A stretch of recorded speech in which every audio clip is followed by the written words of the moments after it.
Assalamualaikum warahmatullahi wabarakatuh. Kami dari kelompok 4. Pada kesempatan kali ini kami akan mempresentasikan materi tentang pengukuran perilaku biaya. Sebelumnya, perkenalkan anggota dari kelompok kami, yaitu yang pertama Nugraini Putri Windarti, NPM 19133100080. Yang kedua Salsa Nurhidayah, NPM 19133100101. Yang ketiga Anjar Prastika, NPM 19133100105. Dan yang terakhir saya sendiri, Galuh Fairizalia, NPM 19133100123. Yang pertama-tama adalah definisi dari pengukuran perilaku biaya.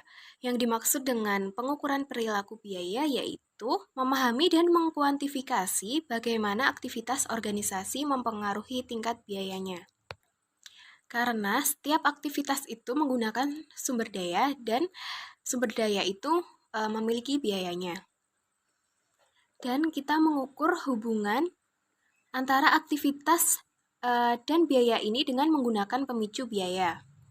Memahami hubungan antara biaya dan pemicu biaya ini akan memungkinkan manajer di semua jenis organisasi mencari laba atau nirlaba, dan pemerintahan pun akan melakukan hal-hal sebagai berikut. Yang pertama, mengevaluasi rencana strategis dan program perbaikan operasional. Yang kedua, membuat keputusan penetapan harga jangka pendek yang tepat. Yang ketiga, membuat keputusan operasi jangka pendek. Yang keempat, merencanakan atau menganggarkan pengaruh aktivitas masa depan. Yang kelima, merancang sistem pengendalian manajemen yang efektif. Dan yang keenam, membuat keputusan jangka panjang yang tepat. Lalu yang terakhir, merancang sistem kalkulasi biaya produk yang akurat dan bermanfaat.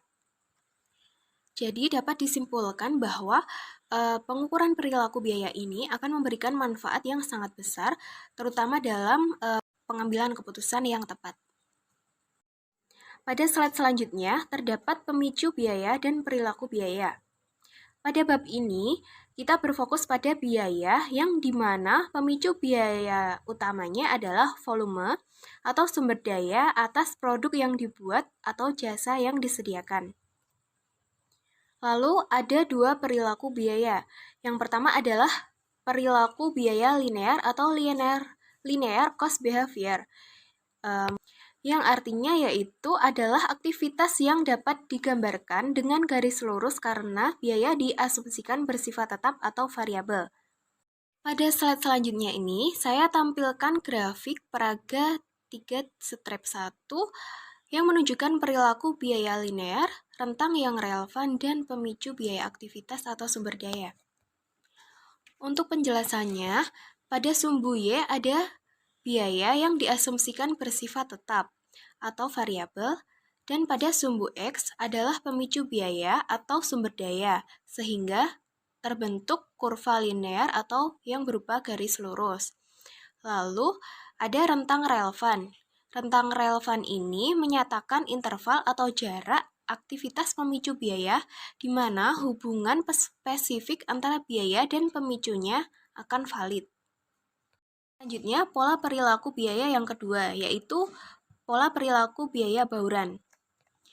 Yang dimaksud dengan biaya bauran itu adalah yang memiliki unsur perilaku biaya tetap dan variabel. Pada slide ini, saya juga tampilkan sebuah grafik peraga 3 strip 2 yang menunjukkan perilaku biaya bauran. Nah, di sini terdapat sumbu Y yang merupakan biaya departemen pemeliharaan fasilitas dengan biaya tetapnya biaya gaji personel dan biaya peralatan sebesar $10. Lalu di sumbu X ini adalah jumlah hari pasien per bulan. Karena perlengkapan kebersihan dan bahan perbaikan ini bervariasi pada tingkat $5 per hari pasien, maka kurvanya menaik sesuai jumlah hari pasien yang ini merupakan biaya variabel. Nah, di sini unsur biaya tetap tidak berubah selama rentang yang relevan dari tingkat aktivitas meskipun unsur biaya variabel bervariasi secara proporsional dengan pemicu biayanya. Pengaruh manajemen terhadap perilaku biaya. Selain mengukur dan mengevaluasi perilaku biaya saat ini, manajer juga dapat mempengaruhi perilaku biaya melalui keputusan mengenai faktor-faktor seperti atribut produk atau jasa, kapasitas, teknologi, dan kebijakan untuk menciptakan insentif terhadap pengendalian biaya. Nah, di bawahnya ada keputusan tentang produk dan jasa serta rantai nilai. Di seluruh rantai nilai, manajer mempengaruhi perilaku biaya. Pengaruh ini muncul melalui pilihannya atas proses dan desain produk, tingkat kualitas, fitur produk, saluran distribusi, dan lain-lain. Nah, sebagai contoh, pada fitur produk, Hertz merupakan perusahaan rental mobil yang akan menambahkan fitur pada jasanya hanya jika biaya fitur tersebut, misalnya sistem navigasi GPS di kendaraannya itu dapat ditutupi oleh laba dari peningkatan bisnis dan atau fee ekstra yang akan dibebankan atas fitur tersebut. Nah, selanjutnya ada keputusan kapasitas. Keputusan strategis mengenai skala dan lingkup aktivitas organisasi itu umumnya menghasilkan tingkat biaya kapasitas yang tetap. Nah, yang dimaksud dengan biaya kapasitas atau capacity cost itu adalah biaya tetap agar mampu mencapai tingkat produksi atau jasa yang diinginkan, sembari mempertahankan atribut produk atau jasa seperti kualitas atau mutu. Contoh dari keputusan kapasitas itu bisa berupa membuka gerai Starbucks atau McDonald's yang baru. Nah, dalam kasus ini, keputusan untuk membuka gerai Starbucks yang baru masih bersifat strategis, tetapi keputusan tersebut menjadi sangat terstruktur. Nah, perusahaan yang merencanakan kapasitasnya agar tercipta fleksibilitas dalam memenuhi permintaan umumnya lebih tahan ketika menghadapi kesulitan ekonomi tanpa harus melakukan perubahan drastis akibat pemecatan dan PHK massal. Pada bagian ini terdapat dua biaya. Yang pertama adalah biaya tetap yang terikat atau committed fixed cost, dan yang kedua adalah biaya tetap diskresioner. Nah, yang pertama dulu, biaya tetap yang terikat itu adalah biaya yang muncul dari kepemilikan fasilitas peralatan dan struktur organisasi dasar. Nah, contoh dari biaya tetap yang terikat itu adalah pembayaran hipotek atau lease, pembayaran bunga utang jangka panjang, pajak properti, asuransi, dan gaji personel kunci. Nah, untuk biaya tetap diskresioner itu adalah biaya yang ditentukan oleh manajemen sebagai bagian dari proses perencanaan periodik demi memenuhi tujuan organisasi. Nah, biaya ini tidak memiliki hubungan nyata dengan tingkat kapasitas atau aktivitas output. Nah, contoh dari biaya tetap diskresioner ini adalah berupa biaya riset dan pengembangan, biaya iklan, biaya promosi penjualan, biaya program latihan karyawan, biaya konsultan, dan juga yang lain-lain. Sebenarnya, manajer itu dapat mengubah biaya tetap diskresioner naik ataupun turun, bahkan dalam periode anggaran, jika memutuskan bahwa tingkat pengeluaran yang berbeda itu diinginkan. Karena itu, manajer dapat mengeliminasi biaya diskresioner semacam itu hampir sepenuhnya selama tahun tertentu pada masa sulit, tetapi tidak dapat mengurangi biaya yang terikat. Pada slide ini, saya sajikan sebuah contoh kasus tentang biaya diskresioner. Di sini ada Marietta Corporation yang sedang mengalami kesulitan keuangan. Penjualan produk-produk utamanya menurun dan manajemen Marietta sedang mempertimbangkan pemotongan biaya kembali untuk sementara. Nah, manajemen Marietta harus menentukan mana dari biaya tetap berikut ini yang dapat dikurangi atau dieliminasi dan berapa banyak uang yang akan dihemat. Nah, di sini terdapat biaya tetap berupa iklan dan promosi senilai $50.000, lalu ada penyusutan senilai $400.000, lalu pelatihan karyawan senilai $100.000, lalu ada gaji manajemen senilai $800.000, lalu pembayaran hipotek senilai $250.000, lalu pajak properti nilainya $600.000, lalu penelitian dan pengembangan nilainya $1.500.000 dengan total jumlah biayanya adalah $3.700.000. Atau tidaknya, Marietta Corporation ini mengurangi atau mengeliminasi setiap biaya tetap tersebut itu bergantung pada kinerja jangka panjang Marietta. Nah, Marietta dapat mengurangi biaya tetapi juga mengurangi kemampuannya untuk bersaing di masa depan secara drastis jika ia memotong biaya tetap secara sembarangan. Dengan mengatur ulang biaya-biaya tetap tersebut menurut kategori biaya yang terikat dan diskresioner akan dihasilkan analisis sebagai berikut. Pada kategori biaya tetap yang terikat, terdapat penyusutan senilai $400.000, pembayaran hipotek $250.000, pajak properti $600.000, sehingga total biayanya yang terikat adalah $1.250.000. Sedangkan pada kategori diskresioner, biaya diskresioner ini terdapat iklan dan promosi $50.000, ada pelatihan karyawan $100.000, ada gaji manajemen $800.000, lalu ada penelitian dan pengembangan senilai $1.500.000. Sehingga total biaya diskresioner adalah $2.450.000 dan dengan total biaya terikat dan diskresionernya adalah $3.700.000. Nah, analisis biaya di bawah ini yang saya paparkan ini yang telah dibedakan menurut kategori terikat dan diskresioner. Nah, dengan mengeliminasi semua biaya tetap diskresioner, Marietta akan menghemat senilai $2.450.000 per tahun. Akan tetapi, Marietta mungkin bertindak tidak bijak jika memotong semua biaya diskresioner sepenuhnya, karena hal ini akan sangat mengganggu prospek jangka panjang perusahaannya dan posisi kompetitifnya di masa depan. Walaupun demikian, membedakan antara biaya tetap dan diskresioner tersebut akan menjadi langkah pertama perusahaan dalam mengidentifikasi biaya mana yang dapat dikurangi. Saya Nugraini Putri, NPM 80 akan melanjutkan pembahasan untuk beberapa slide berikutnya. Keputusan teknologi. Keputusan yang paling penting yang diambil oleh manajer adalah memilih jenis teknologi apa yang digunakan oleh organisasi untuk membentuk produk atau memberikan jasanya. Pilihan posisi teknologi itu misalnya ada manufaktur padat karya versus robotik, jasa perbankan pribadi versus teller otomatis, atau penjualan online versus toko. Yang digunakan organisasi untuk mencapai tujuan saat ini dan mengekspos perubahan lingkungan, misalnya perubahan kebutuhan pelanggan atau tindakan pesaing. Nah, penggunaan metode teknologi tinggi dan bukan tenaga kerja akan memerlukan komponen biaya tetap yang lebih besar dan leverage operasi yang lebih tinggi. Selanjutnya, insentif pengendalian biaya, di mana insentif yang diciptakan manajemen untuk karyawan yang mempengaruhi biaya masa depan.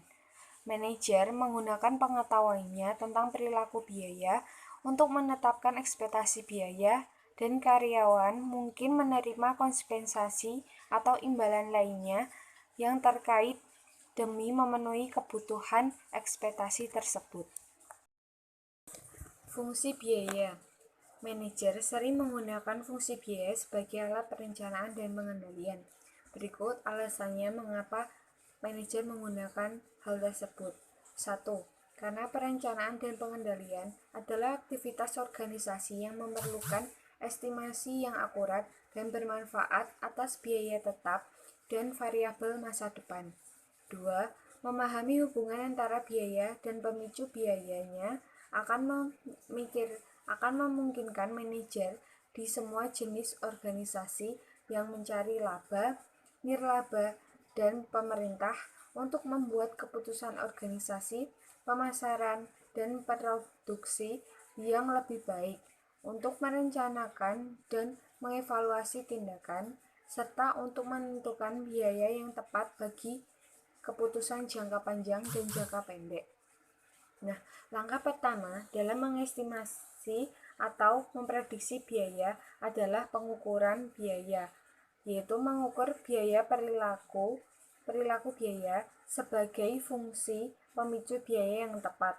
Langkah keduanya adalah menggunakan ukuran biaya tersebut untuk mengestimasi biaya masa depan pada tingkat aktivitas pemicu biaya yang diharapkan.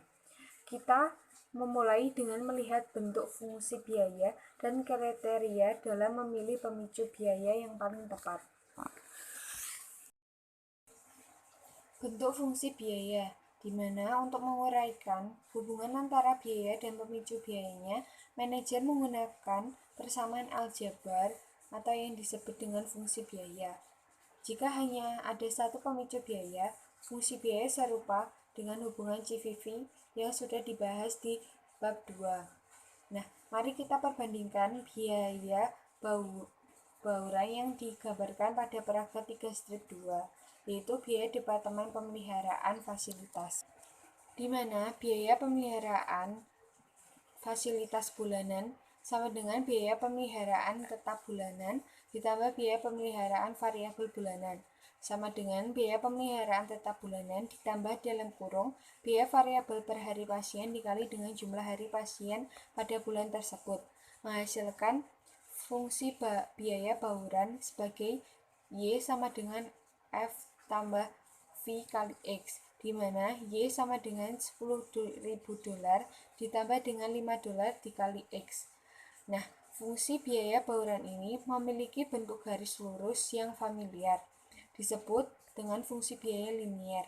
Jika kita menggambarkan fungsi biaya, F adalah potongan titik pada sumbu vertikal di mana fungsi biaya berasal. Di paragraf 3-2, potongan adalah biaya tetap $10.000 per bulan. V, biaya variabel per unit aktivitas, adalah kemiringan fungsi biaya. Di paragraf 3-2, kemiringan fungsi biaya naik pada tingkat $5 untuk setiap tambahan hari pasien. Mengembangkan fungsi biaya, di mana manajer harus memiliki atau menerapkan dua kriteria agar memperoleh fungsi biaya yang bermanfaat dan akurat. Yang pertama, fungsi biaya harus masuk akal atau dapat dipercaya, yaitu biasanya ada biaya yang berjalan beriringan dengan pemicu biayanya. Namun, hubungan sebab akibat mungkin tidak akan muncul. Hubungan sebab akibat itu merupakan pemicu biaya yang menyebabkan organisasi mengeluarkan beberapa biaya sumber daya. Nah, hubungan sebab akibat ini harus ada agar fungsi biaya bermanfaat dan akurat. Yang kedua yaitu selain masuk akal, fungsi biaya mengestimasi biaya pada tingkat aktivitas aktual yang harus dapat diandalkan sesuai dengan biaya yang diamati. Nah, di sini kita menilai realibilitasnya, di mana manajer menggunakan kriteria tersebut secara bersamaan ketika menggunakan fungsi biaya. Masing-masing diperiksa atau satu sama lain. Seorang manajer harus memahami sepenuhnya operasi dan cara akuntan mencatat biaya untuk menentukan fungsi biaya masuk akal seperti pada diandalkan yang menghubungkan sebab akibat. Pemilihan pemicu biaya, analisis aktivitas. Pembentukan fungsi biaya dapat dimulai dengan memiliki pemicu biaya X dalam persamaan 1. Manajer menggunakan analisis aktivitas untuk mengidentifikasi pemicu biaya yang tepat dan pengaruhnya terhadap biaya membuat produk atau menyediakan jasa produk atau jasa akhir dapat memiliki beberapa fungsi biaya karena produksi mungkin melibatkan berbagai atau banyak aktivitas terpisah. Manfaat terbesar dari analisis aktivitas adalah hal tersebut membantu akuntan manajemen mengidentifikasi pemicu biaya yang tepat bagi setiap biaya. Nah, berikut ini adalah contoh dari analisis aktivitas, yaitu mereka menunjukkan bahwa jumlah komponen yang ditambahkan produk yaitu ukuran kompleks produk, bukan biaya tenaga kerja. merupakan pemicu utama bagi biaya pendukungnya.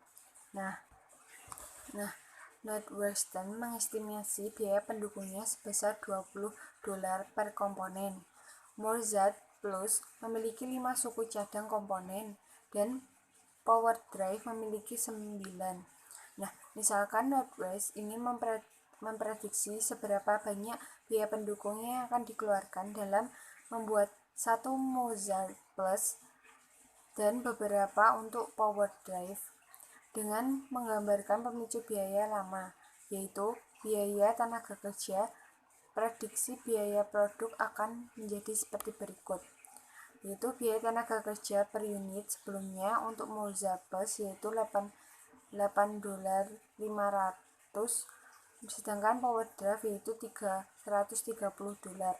Untuk prediksi biaya pendukung untuk 2 kali biaya tenaga kerja Mozart Plus yaitu $17, sedangkan PowerDrive yaitu $260.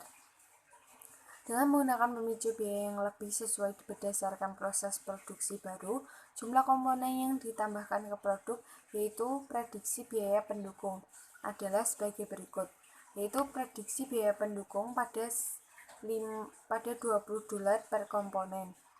$20 dikali 5 komponen pada Mozart Plus yaitu $100. Sedangkan pada PowerDrive $20 dikali dengan 9 komponen yaitu $180. Perbedaan prediksi biaya pendukung antara fungsi biaya lama dan baru yaitu pada Mozart Plus $83, sedangkan pada PowerDrive yaitu $80 lebih rendah, sedangkan Mozart Plus $83 lebih tinggi. Nah, dengan menggunakan pemicu biaya yang tepat, Northwestern dapat memprediksi biaya pendukung dan jauh lebih akurat. Manajer akan membuat keputusan yang lebih baik dengan informasi yang lebih akurat tersebut. Selanjutnya, metode pengukuran fungsi biaya, di mana setelah menentukan pemicu biaya yang masuk akal berdasarkan biaya yang berbeda, manajer dapat memilih dengan metode mana untuk memperkirakan fungsi biayanya. Biasanya, manajer menggunakan 2 atau lebih mode untuk menghitung kesimpulan mengenai perilaku. Nah, berikut ini ada yang pertama, analisis rekayasa, di mana analisis rekayasa yaitu mengukur biaya berdasarkan biaya apa yang harus dikeluarkan dalam proses yang sedang berjalan. Ini memerlukan review sistematis atas bahan, perlengkapan, tenaga kerja, jasa pendukung, fasilitas yang diperlukan untuk produk dan jasa. Selanjutnya, saya Salsa Nurdaya, MPM 101, ingin melanjutkan materi presentasi yaitu mengenai analisis aktivitas di organisasi perawatan kesehatan. Perusahaan manufaktur adalah organisasi pertama yang menggunakan analisis aktivitas. Akan tetapi, penggunaannya telah menyebar ke banyak industri jasa dan organisasi nirlaba. Sebagai contohnya adalah Hospice, yaitu sebelumnya disebut dengan Alliance of Community Hospice Palliative Care Service, yaitu organisasi perawatan kesehatan yang dibentuk oleh merger 2 rumah sakit di Kentucky dan 1 di Indiana. Telah menggunakan analisis aktivitas untuk lebih memahami biayanya secara lebih baik. Organisasi melaksanakan analisis aktivitas untuk menentukan biaya pemicu biaya yang tepat bagi biaya pendukung. Analisis terdiri dari 2 tugas dasar, yaitu 1. Mengidentifikasi aktivitas yang sedang dilaksanakan. 2. Memilih pemicu biaya untuk setiap aktivitas. Selanjutnya, aktivitas dan pemicu biaya. Untuk mengidentifikasi aktivitas dan biaya yang terkait dengan setiap aktivitas, Hospice membentuk tim lintas fungsional yang mengidentifikasi 14 aktivitas. Selanjutnya, memilih pemicu aktivitas untuk setiap aktivitas. Beberapa aktivitas dan pemicu biayanya yang terkait adalah sebagai berikut. Aktivitas rujukan, pemicu biaya jumlah rujukan, aktivitas pendaftaran, pemicu biaya jumlah pendaftar, aktivitas kehilangan, pemicu biaya jumlah kematian, aktivitas akuntansi atau keuangan, pemicu biaya jumlah hari pasien, aktivitas penagihan, pemicu biaya jumlah tagihan, aktivitas jasa sukarela, pemicu biaya, jumlah sukarela. Dengan menggunakan informasi biaya dari analisis aktivitas, manajemen mampu belajar seberapa besar perbedaan setiap biaya aktivitas dan dapat mengenali pasien yang memerlukan aktivitas perawatan yang lebih mahal. Selanjutnya, biaya pemeliharaan fasilitas. Biaya pemeliharaan fasilitas pada Parkview Medical Center. Pemicu biaya yang paling masuk akal untuk biaya pemeliharaan fasilitas adalah jumlah hari pasien. Mengestimasi dari departemen dan biaya peralatan saat ini bahwa biaya tetap bulanan sekitar 10.000 US dollar per bulan. Estimasi biaya variabel adalah 5 US dollar per hari pasien. Ukuran biaya itu mungkin tidak benar karena alasan berikut. 1. Bulan yang diamati mungkin abnormal. 2. Personil pemeliharaan fasilitas mungkin telah mengubah kebiasaan kerja normalnya karena asisten sedang mengamatinya. 3. Personil pemeliharaan fasilitas mungkin telah mengatakan hal yang sebenarnya mengenai aktivitasnya karena khawatir akan penggunaan informasi yang mereka ungkapkan. Berikut persamaan aljabar fungsi biaya bauran. Y sama dengan 10.000 US dollar per bulan ditambah dalam kurung 5 US dollar dikali hari pasien. Sebagai contoh, jika administrator mengharapkan 3.000 hari pasien bulan depan, prediksi biaya pemeliharaan fasilitas akan sebagai berikut. Y sama dengan 10.000 US dollar ditambah dalam kurung 5 US dollar dikali 3.000 hari pasien sama dengan 25.000 US dollar. Selanjutnya, analisis akun atau account analysis adalah mengklasifikasikan setiap akun sebagai biaya variabel atau biaya tetap sehubungan dengan pemicu biaya yang dipilih. Tabel berikut menunjukkan biaya yang dicatat selama bulan berjalan dengan 3.700 hari pasien pada Departemen Pemeliharaan Fasilitas Parkview Medical Center. Biaya bulanan, gaji dan tunjangan jumlah bulan Januari 3.800 US dollar. Upah dan tunjangan pekerja per jam 14.674. Penyusutan dan sewa peralatan 5.873. Perbaikan peralatan 5.604. Perlengkapan kebersihan 7.472. Total biaya pemeliharaan fasilitas adalah 37.423 US dollar. Selanjutnya, analis menentukan biaya mana yang mungkin bersifat tetap dan mana yang mungkin bersifat variabel. Asumsikan bahwa analis telah membuat pertimbangan berikut. Biaya bulanan, gaji dan tunjangan jumlah 3.800 US dollar. Biaya tetap 3.800 US dollar. Upah dan tunjangan pekerjaan per jam jumlah 14.674. Biaya variabel 14.674 US dollar. Penyusutan dan sewa peralatan jumlah 5.873. Biaya tetap 5.873. Perbaikan peralatan 5.604. Biaya variabel 5.604. Perlengkapan kebersihan jumlah 7.472. Biaya variabel 7.472.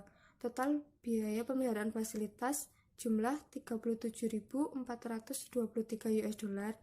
Jumlah biaya tetapnya 9.673 US dollar dan jumlah biaya variabel adalah 27.750 US dollar. Jadi, pengukuran total perilaku biaya fasilitas yang memerlukan aritmatika sederhana. Total biaya tetap per bulan sama dengan 9.673 US dollar. Biaya variabel per hari pasien sama dengan 20.750 US dollar dibagi dengan 3.700 hari pasien sama dengan 7,50 US dollar hari per pasien.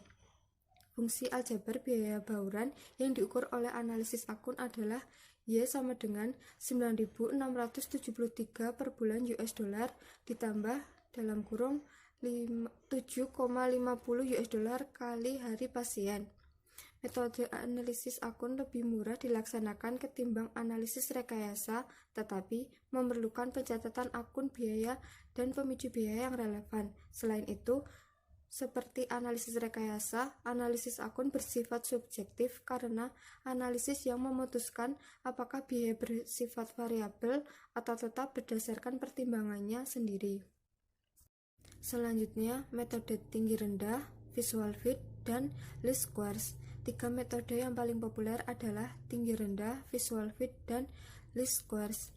Ketiga metode tersebut lebih objektif ketimbang metode analisis rekayasa dan analisis akun. Masing-masing didasarkan pada bukti nyata dan menggunakan informasi biaya dan aktivitas dari periode berganda. Secara khusus, regresi least squares merupakan alat statistik utama yang menghasilkan baik estimasi fungsi biaya yang akurat dan ukuran yang tepat atas kesalahan estimasi yang mungkin melekat. Selanjutnya, saya Andrea Prastika NPM 105 akan menjelaskan mengenai metode tinggi rendah, visual fit, dan least squares.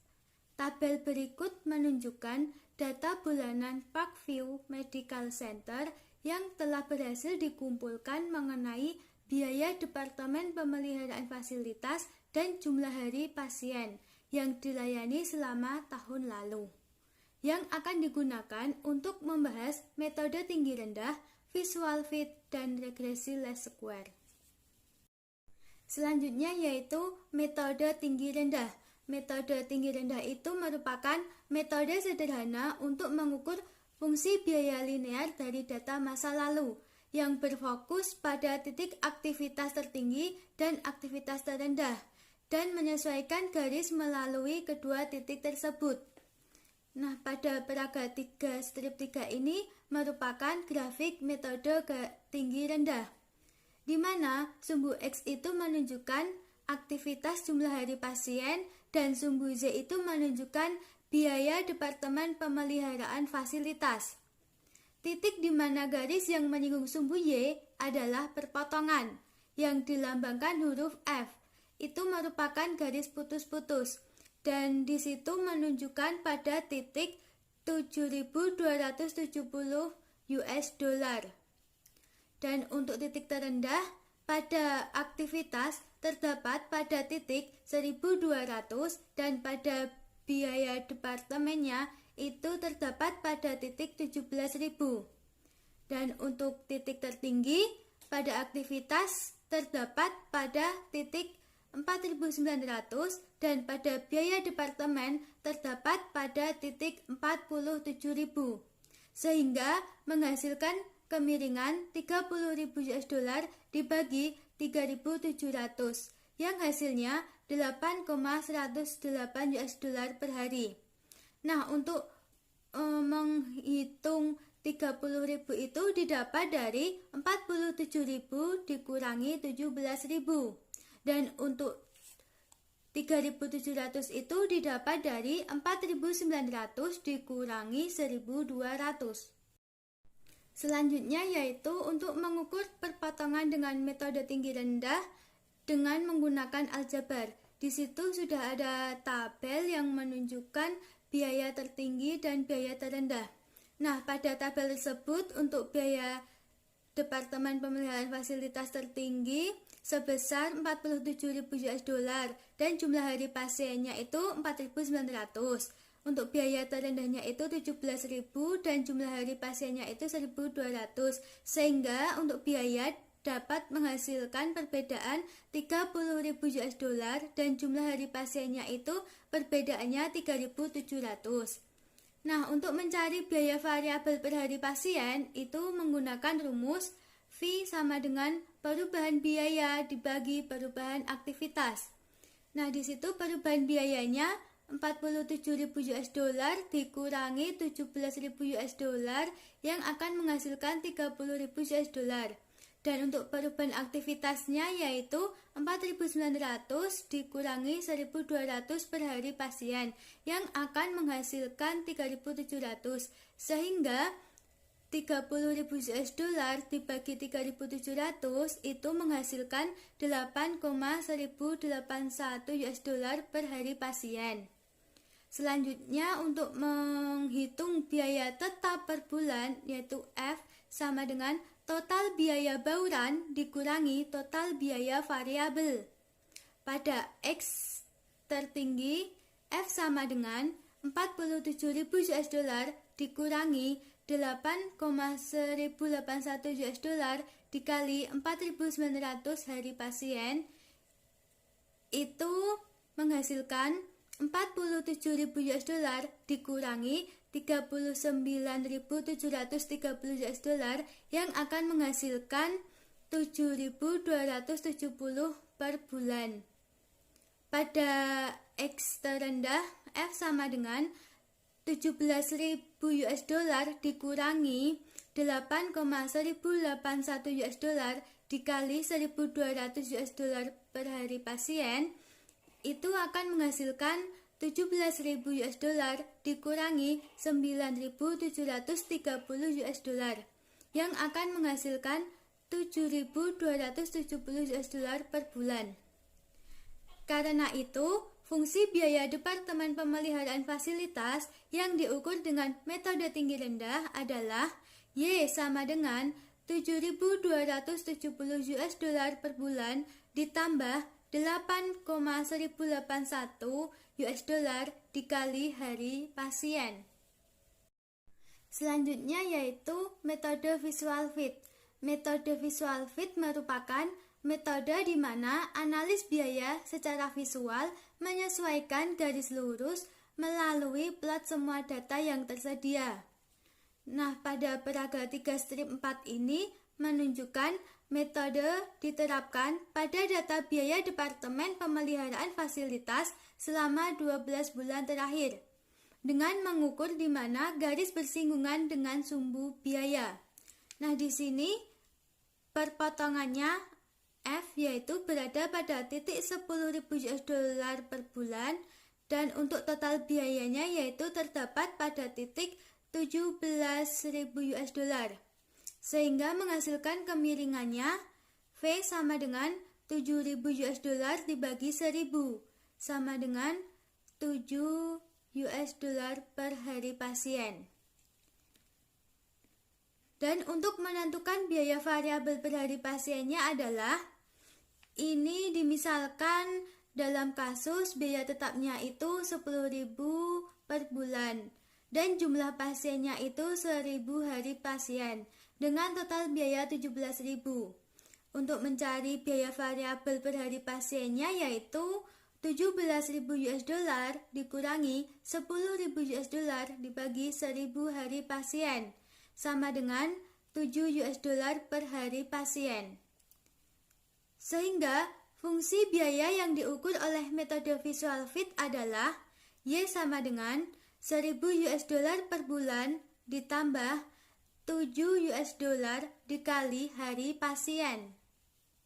Selanjutnya yaitu metode regresi least square, merupakan mengukur fungsi biaya secara objektif dengan menggambarkan statistik untuk menyesuaikan fungsi biaya dengan semua data. Regresi yang sederhana itu menggunakan satu pemicu biaya untuk mengukur fungsi biaya. Sementara regresi berganda menggunakan 2 atau lebih pemicu biaya. Analis regresi mengukur perilaku biaya secara lebih jitu ketimbang metode pengukuran biaya berdasarkan data lainnya. Analisis itu juga menghasilkan informasi statistik yang penting mengenai reliabilitas estimasi biayanya. Statistik tersebut memungkinkan analis menilai keyakinannya atas ukuran biaya sehingga memilih pemicu biaya terbaik. Salah satu ukuran reliabilitasnya yaitu semacam koefisien determinasi atau R kuadrat yang merupakan mengukur seberapa besar fluktuasi biaya dijelaskan oleh perubahan pemicu biaya. Nah, untuk peraga 3 strip 5 ini menunjukkan fungsi biaya bauran linear untuk biaya pemeliharaan fasilitas seperti yang diukur secara matematis oleh analisis regresi. Dimisalkan, untuk ukuran biaya tetapnya adalah 9.329 US dollar per bulan dan untuk biaya variabelnya adalah 6,951 US dollar per hari pasien. Sedangkan fungsi biaya linearnya adalah sebagai berikut. Biaya Departemen Pemeliharaan Fasilitas sama dengan 9.329 US dollar per bulan ditambah 6,951 US dollar dikali jumlah hari pasien, atau bisa juga dengan Y sama dengan 9.329 US dollar ditambah 6,951 US dollar kali hari pasien. Selanjutnya yaitu ukuran biaya yang dihasilkan oleh kelima pendekatan. Untuk metode yang pertama yaitu analisis rekayasa. Biaya tetap per bulannya yaitu 10.000 US dollar. Biaya variabel per hari pasiennya itu 5,00 US dollar. Untuk metode kedua yaitu analisis akun. Biaya tetap per bulannya yaitu 9.673 dan biaya variabel per hari pasiennya itu 7,500. Sedangkan metode tinggi rendah pada biaya tetap per bulan itu 7.270 dan biaya variabel per hari pasien itu 8,108. Untuk metode visual fit yaitu biaya tetap per bulannya 10.000 dan biaya variabel per hari pasiennya itu 7,000. Dan untuk metode regresi, biaya tetap per bulannya itu 9.329 dan biaya variabel per hari pasiennya itu 6,951. Nah, karena ukuran biaya regresi didasarkan pada teori statistik, maka lebih dapat diandalkan ketimbang yang diperoleh dari metode berdasarkan data lainnya. Jadi, manajer memiliki keyakinan yang lebih besar tentang prediksi biaya dari fungsi biaya regresi. Sekian presentasi dari kelompok kami, kurang lebihnya kami mohon maaf. Wassalamualaikum warahmatullahi wabarakatuh.